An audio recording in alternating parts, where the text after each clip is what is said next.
What's up, Limitless Minds? Henna Pryor here, executive coach, keynote speaker, room tilter. And I'm extra thrilled today because we've got an HP double feature. So we've got a little Henna Pryor and we've got my new friend who I can't get enough of. We had a really long pre-chat yesterday and I just wanted to keep going for 4 hours. And that is Mr. Hubert Payne. What's up, Hubert? What's up, Henna? How are you? Good to see you again. I feel like, no, truly, like Hubert and I, we got to meet in a group setting, but yesterday was the first time that we got to really get to know each other and rap a bit one-on-one. And we were both like, it's been an hour. I'm like, I got to eat lunch, but I want to keep talking. Right. Got sucked in. I loved it. So I'm gonna ask you a random little icebreaker. We didn't talk about this before, but I kind of thought this would be fun.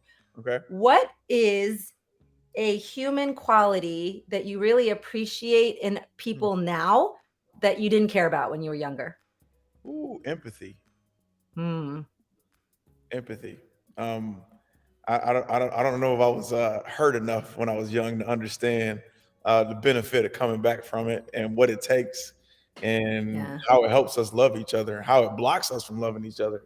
But that's a good one. Yeah. I would say for me, it's tenderness. Mm. You know, I was raised in a household of strength above all else, right? Like strength, which sometimes was armor, which sometimes was self-protection. And when I see someone who I view as strong, but still has the ability to exhibit and demonstrate deep softness and tenderness, I admire that because I don't think I knew you could be both when I was younger. Yeah. I love that. Yeah. So we got a fun topic today. Hubert and I were thinking, you know, what are some ways that we have not explored this conversation before? What are some angles that might be new? And I loved, you know, Hubert, this is why I immediately loved Hubert, because he had this little model come to mind and he gets excited the way I get excited about sparkly research. His fingers started to be like, ooh. So I'd love to just tee this up, right? You know, we talk a lot in this space about mindset, about behaviors, about skills. And Hubert showed me a model of something that I had never seen before that I thought was a really interesting way to evaluate and assess our relationship with all of these moving parts as we move forward. So Hubert, you want to kind of introduce it and tee it up and then we'll take it from there? Yeah. So I'm really excited to bring the model and have this conversation. For me, you know, I've been noticing for a lot of us as we move to different levels in life, as you grow in relationship with yourself or other people or your higher power, whatever that is, you're gonna have to ask different questions, right? And if we ever feel stuck, a lot of times we don't know where to intervene to create change, right? That can be with your team or it can just be in your own personal work. And this model that we're going to introduce is awesome because it really helps you organize questions to figure out, man, where do I need to intervene to make the next right step, right? Yeah. A lot of times, you know, we oversimplify and just think we talked about this yesterday, Henna. It's a question of, am I motivated or not? There's a lot of us who are motivated and still stuck, right? Yep. And I believe that's because we're intervening at the wrong level, or we don't have awareness of where we can create change and throw our energy into it. So we can throw the model up if we can't. There we go. So the idea about the pyramid, we see different levels of change. And I'll use an example. I grew up in Detroit, Michigan, right? African-American male, grew up in the middle of the city, going to, you know, a Detroit public school. And when I became around, let's see, 11, 12, 13, when I started asking myself, you know, who am I? What do I believe? What are my skills? Like, who's the group that I hang with? You know what I mean? I noticed that a lot of my friends, we either answered those questions by, you know, the sport that we liked or hip hop culture, right? But as we get older and we start getting married, having a family, we start leading people, we need to be able to come back to the drawing board and reassess, man, you know, what do I believe? What are my capable skills? And if I don't have the skills to execute what I want in the future, how do I get those skills, right? So this pyramid is awesome because what it does is it, number one, shows us where we can intervene to make change in our own personal work or gain some awareness. Or it's also, which we'll get to, some questions, an opportunity to get curious about, how we feel about each step. But the awesome thing about this pyramid is a lot of times we think that we need to intervene at just changing our environment. So we move, or we start dating a new person, or we change jobs, right? And Mhm. if we do those things, we are only intervening at the environment level, right? And if you're seeing I'm still stuck, can we bring the pyramid back up really quick? If I'm still stuck and I'm only changing my environment, maybe I need to intervene at the behavior level. And when I do that, my environment, because it's lower, will automatically change. Maybe I need to intervene at my capability level, which is your skills. And if I do that, my behavior and environment will automatically change, right? Maybe I keep changing environment, but I really have a belief problem, right? Mhm. Right? Maybe I keep intervening at getting more skills and capability. I keep signing up for different certifications. I keep getting more education, but I have not addressed the belief part, right? Right. Right. So let's make this concrete, right? I think sometimes I best process things like this through examples. So I think you gave a couple great, high level examples of how this could look. Let's say you started to say it. Let's say you were in a relationship, you're in a Mhm. marriage, and you try to change your environment, right? You try to move towns, move houses, you Yep. try to have a baby, right? I'm going to change up my relational environment. Right. And yet if you're still holding on to a deep-seated belief that your partner is the cause of all issues, Mm, those patterns will continue to, that's right. feed down up and down the pyramid into your new environment, no matter who's in it, no matter where your feet are. No, it doesn't matter That's because right. those beliefs feed the rest of it. And our producer Mari said that the image is in the LinkedIn comments. So if you want to kind of follow along, I wrote them down quickly for my own sake, but if you want to follow along in the discussion, you can pull that up. Now, similarly, in the staffing world, I would see this play out professionally all the time, where again, somebody would leave their company to go join a new company because they would think, Mhm. oh, the environment's not suiting me. None of these Yep. people know how to work. They're all lazy. They don't Mhm. believe in the mission. They don't da. They get to this new company, they look around and they go, huh, everybody like that's here too. Right? Mhm. It's the same thing again. And you're like, is it? Is it though? Or is it your behavior? Is Yep. it your belief in your capabilities? Is it what you believe a working environment can or should be? Right. And Yep. it often is so valuable to diagnose up and down. If something is not changing at those base levels, how much time are you spending exploring some of those levels above in the way that they feed down? I love that. I love that word explore. Mhm, Um, I say this all the time, but healed people heal people, right? mhm. And what I heard you saying was, if I kind of switch my perspective, now that I got the awareness of this pyramid, and I take ownership and take agency in, man, where can I help my team clean up in these areas instead of treating everyone like like their symptoms, right? I mean, it Mhm. goes back to empathy, right?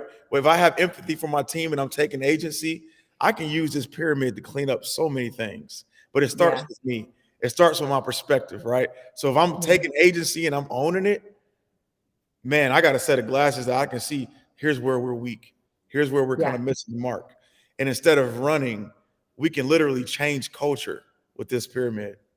Right. I love this. And, we're going to share a couple questions that you can use to assess. But this, as we are talking, it really ties back so many of the things that we've talked about in previous lives. I know one of the sexy pieces of research that's been talked about lately in the last few months is Harvard's study of, I think it's 80 years, where they studied happiness and they identified the number one marker as relationships. Well, Mhm. notice at the top of the pyramid, the very top is spirituality and Yeah. connectedness. So what we're talking about is relationship with self, relationship with higher power, with source, Mhm. relationship with others. It is no coincidence that the very tip of that pyramid is driven by the most important relationships we have with ourselves and others, because it all feeds the rest. Every That's single right. bit feeds the rest. That's right. That's right. I can turn inward. Yesterday, I needed to have a hard conversation with my wife, and before I did that, I woke up, made sure I made time, and I was praying and meditating, and I wanted to make sure that I almost stepped out of the situation and I put on a set of glasses of my higher power, right? Mm-hmm. And I wanted to make sure, okay, whatever way I communicate with her, it doesn't need to be from my pain. It doesn't need to be from my frustration. I can communicate those things, but I want to make sure I'm like extracting the character of, for me, Jesus, Sure. um, or whatever your higher power is. But I want to extract the character and then communicate through that, right?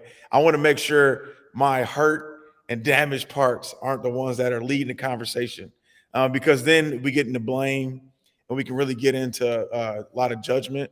But we ended up having a conversation and she didn't even say much. When we got Mm. done, I feel like she just felt seen and supported. And then we just went Mm-hmm. about our day. And I was like, whatever, that really wasn't as hard as I thought it was going to be. Mm-hmm. But Right. it would have been if I didn't operate from a higher part of the pyramid, like you're Right. referring to. Right. And here's actually, so you were so beautiful to share this vulnerable situation that you had. I will share that sometimes I know my tendency is to rely on my head instead of my heart. This is a Mm, lot of the work that I do in therapy. My therapist is like, kind of feel, mm, stop going right to your head, stop trying to intellectualize it and mhm, solve the puzzle, just feel, right? And mm, so often if I am in disagreement with my husband, with a peer, with someone, I want to intervene at the skill level, right? I mm, want to start calling on my yeah. coaching toolkit, right? Like, how do I intellectualize this thing Yep. and solve for the problem, when really that's not the place that needs to be addressed in the slightest. There's something that's mismatched in the belief system. There's Yep. something that's not hitting at the identity level of either myself or the person on the other side. But when I Mhm. try to intervene at the skill level, again, everything that follows, my behaviors, the environment, is it's starting from the wrong starting point, and it's never as effective as it Yes. needs to be. Yes. Henna, thanks for sharing that. That's awesome. That's awesome. And I see that in a lot of high performers, right? I Hmm. deal with a lot of football players, athletes, and I think, we spend so much time gathering skill. Yeah. So it's only natural that we use that same lens to solve every problem, right? Yeah. But we got to have, I call it role agility, right? We Hmm. got to be able to intervene at a different level and pull an adequate role. And yesterday, Henna and I, um, she spoke of an optimism part that she has. If you don't mind me sharing No, off sure. Go the ahead. work. Um, but I think a lot of times we need to kind of sit back and realize, man, what part of me is taking up a lot of space, right? And what part maybe needs to step back, and it could be a positive part, right? But who else do we need to recruit, right? Yeah. It's not always bringing in more skill, right? Yeah. Because Yeah. sometimes it's just, man, I need to listen better. You know what Yeah. I mean? So to make this even more concrete, and again, I don't mind sharing, my relentless optimism is generally universally seen as a positive trait in the workplace, Mm-hmm. right? That it creates that I'll get it done at all costs. It'll all be good. We'll figure it out. At home or in my personal relationships, family, friends, you bring that constant relentless optimism when someone feels in the shadows, when Mm-hmm. someone feels like they're in the dark. That does not always serve. I remember my sister had a health thing. I've talked about it in the past years ago, and my optimism kept just, bubbling to the surface. And at one point, I was grateful that she felt confident enough in our relationship that she literally held my shoulders and said, Yeah. Henna, Yeah. this is not a moment to tell me it's going to be okay. I Mm. just need you to hold space. Yeah. Yeah. Right. So my skills, this, even the identity that I held in that moment, needed to be pushed further down the pyramid. I needed to start with connectedness. I needed to go all the way up to what she needed from me in that moment before any of the others could activate, because otherwise I wasn't meeting her in the right place. I was entering from the wrong spot. That is great. I love that. I love what you said about um, you were investigating identity. My identity needs some adjustment, and I Yeah. think all of us could really benefit if we looked at identity and understood there's a work identity, and then there's a home relationship identity, and then there's a parent identity if that applies, right?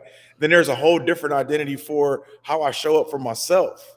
Yeah. I think it's easy to see, right? If I'm doing well at work, I could drive a nice car and I can have a nice home and things can appear to be well. I look fit when I'm, showing well. But there's also like work to be done in different identities, right? And it's Mm-hmm. hard to see when you're not showing up for yourself, but it's so important, right? Yeah. And what I hear you saying is that moment required you to have some agility and you had to show up and have some variance and say, you know what? This is my coaching skill set. I'm not going to get rid of it. I'm not going to like look at it with a negative light. But right now, I need to show up with a different role. And Yeah. like DJ said here, showing up from the heart first. I love that. Mm-hmm. I love that. So yeah, thanks for sharing that. And I think that agility is huge. I think it's huge. Yeah. So how do we, when Hubert and I were talking yesterday, I said what I love all his parts training. To me, this stuff is fascinating. I have another friend who's IFS trained. And so we've had some of these conversations in the past. And again, our wiring can be different. Some of us have an easier time dropping into our heart or into our, heart center much more naturally. Again, I'll just confess my wiring is I want to run to my head, rather than staying here. And so one of the tools that we were talking about was sometimes it's a really good, juicy question that can Mm-hmm. help Mm-hmm. get you into some of the right entry points of the pyramid. So, is it cool if I introduce one of them Yes. here? Yes, that'd be Okay. great. That'd be great. So, when I was looking at Hubert's pyramid and I saw the beliefs and values, it reminded me of a question that I noodled on. And, maybe we can ask this of each other, but also I'd love if those in the chat, which by the way, hi, everybody. Thank you for coming. If you could ask this of yourself, and I hope it gives you a little bit of a ooh, right? I want you to like drag yourself a little bit. This is the opportunity to have I a love bit that. of a bit of a moment of self-reflection. So on the beliefs part of the pyramid. So here's your question. What do I believe is true only because believing it puts me in good standing with my tribe? Mm. Does anything come up for you, Hubert, on that? Yes, yes. I've spent the last, 18 years chasing music, trying to work as a sideman musician. Started off playing in country bars, then I started playing for the artists, and then kind of worked my way up the ladder. And in my community of friends, it is a common narrative that you play music, you get tattoos. I'm a lifer. I don't get a job. There is no plan B. If I'm not making enough music to support my life, I'm not as good as I think. I'm not valid, right? Mm. And so it's like this all-in mentality, which it does require a huge amount of commitment to being excellent. Because even in Nashville, it's the NFL of musicians. Everybody moves from their town to go there, and it's highly competitive. But that narrative, once I've started bringing it back to my pyramid and my value system and intervening in belief, right, and my higher power, even, I had to adjust that. And I think it was, I can look in different text message threads in my phone right now, and the ones with drummers, and all we talk about is how to coexist under that narrative. You know what I mean? It's like, Mm-hmm. and no backup plan. Don't give in. We frown upon it, almost shame each other into that narrative. But that's the narrative of my clan. Not Yeah, I love that because it forces you to go up the pyramid, right? That was right. your environment. That's right. But when you ask yourself that question, it forces you to go a little further up, which is Mhm. what do I actually believe That's right. versus what puts me in good standing with this particular group of people. That's right. Because what I started realizing was, man, I'm really allowing my clan to determine the way that I show up. but really I got my own clan at home. I got a bunch of babies. I got a wife, and they have certain things they look to me for. So I had to really go back to my personal work and then line my energy up with my new mission. Yeah. Yeah. Mine is some version, I think a little similar to yours in that, very achievement oriented in my upbringing. And so for a long time, I worked, 14 years in staffing, and I believed that, if you weren't finding the success that you felt you should have, that it was because of a lack of effort or a lack of not wanting it enough. Because everybody in my tribe at the time, it was, you got to want it bad enough. You just got to put in the effort. It was the hustle culture, right? Like you just hustle harder, just be more, be more on top of things. And that participation in that narrative earned me very good standing with my tribe, with the high achievers and my peers, who, by the way, in staffing was mostly men with stay-at-home wives. Wow. And here I was with, a full-time working husband and two children who was trying to participate in their belief system as to remain in their good standing. And I think, there was a few moments in my life where I had to be like, what do I actually believe? Is this actually what I believe? And I had to rewrite that in order to move out of that space. Yeah. What a dangerous place. Yeah. Yeah. What a dangerous place that really opens you up for fracture. Yeah.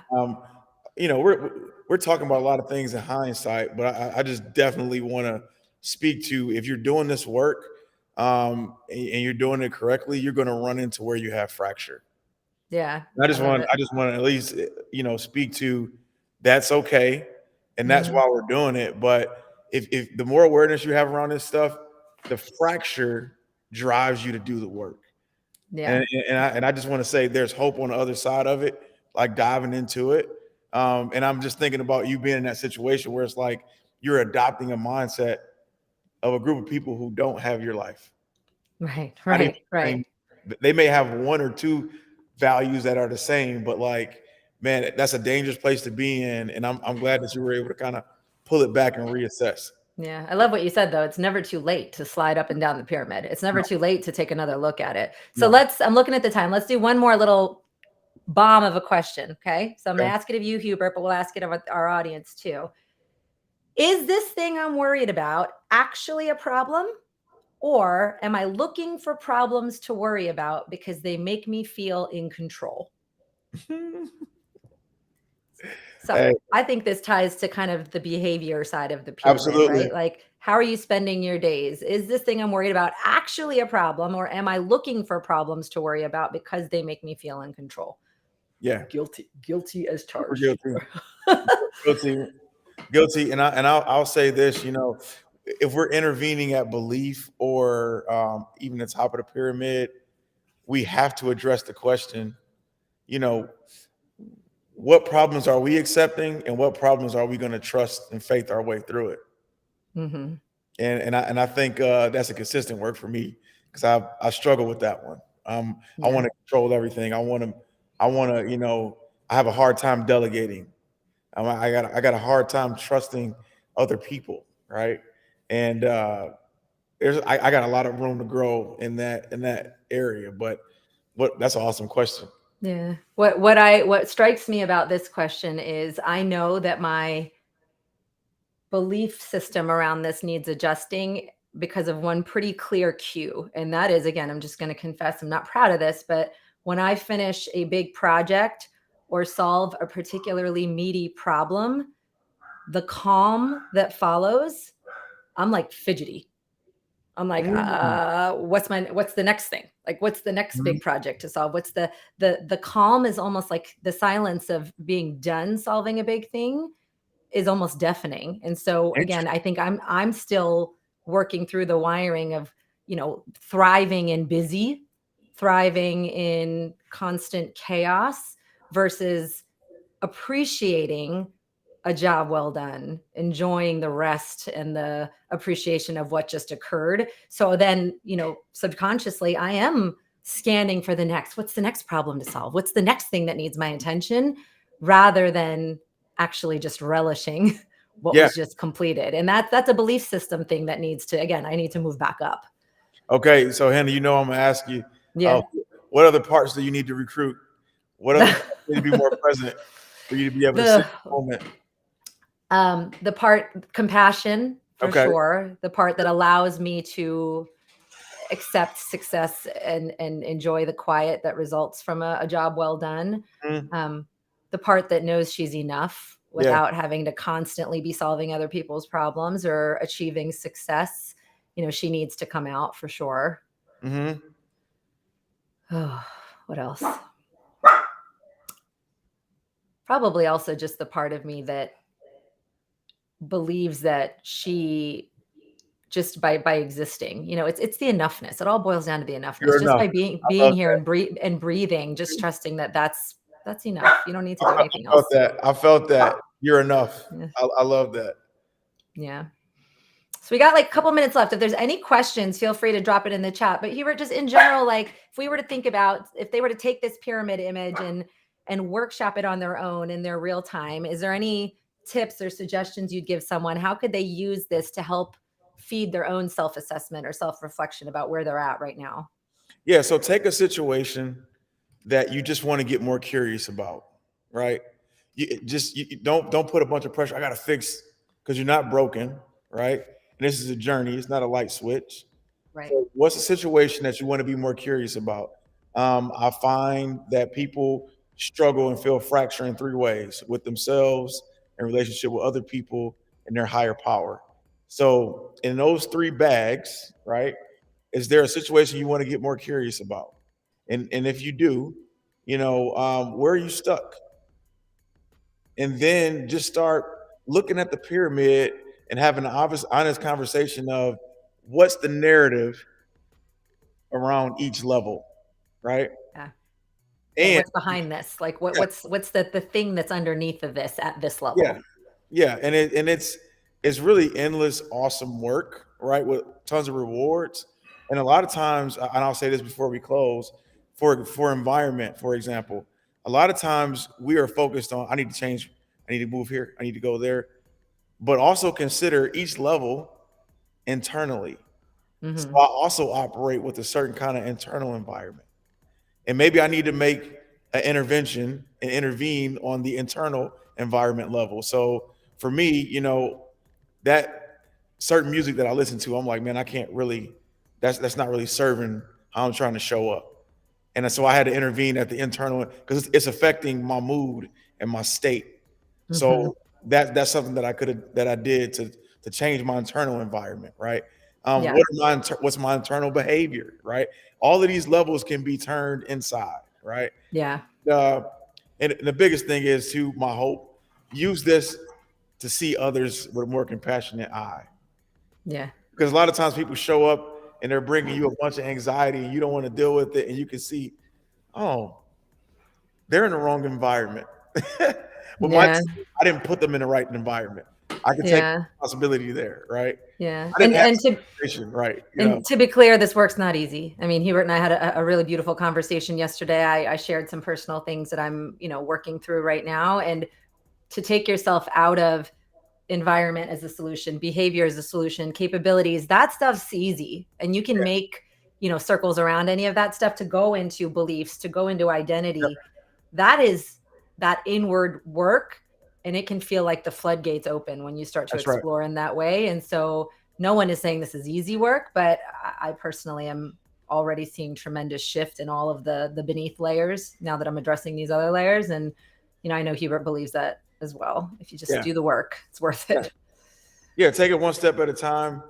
Give yourself all kinds of grace and compassion. And it's like the hard work is so beautiful. And like I said in the beginning, heal people. I love that. And this is how we do it. So yeah, well, to both of us continuing to heal so that we can keep doing the work of healing others. Back again tomorrow for another Limitless Live. Guys, please join us. Any questions, reach out to myself or my better HP over there. And Hubert, I love doing this with you. Hopefully we'll get to do this again. For We'll sure. see everybody soon.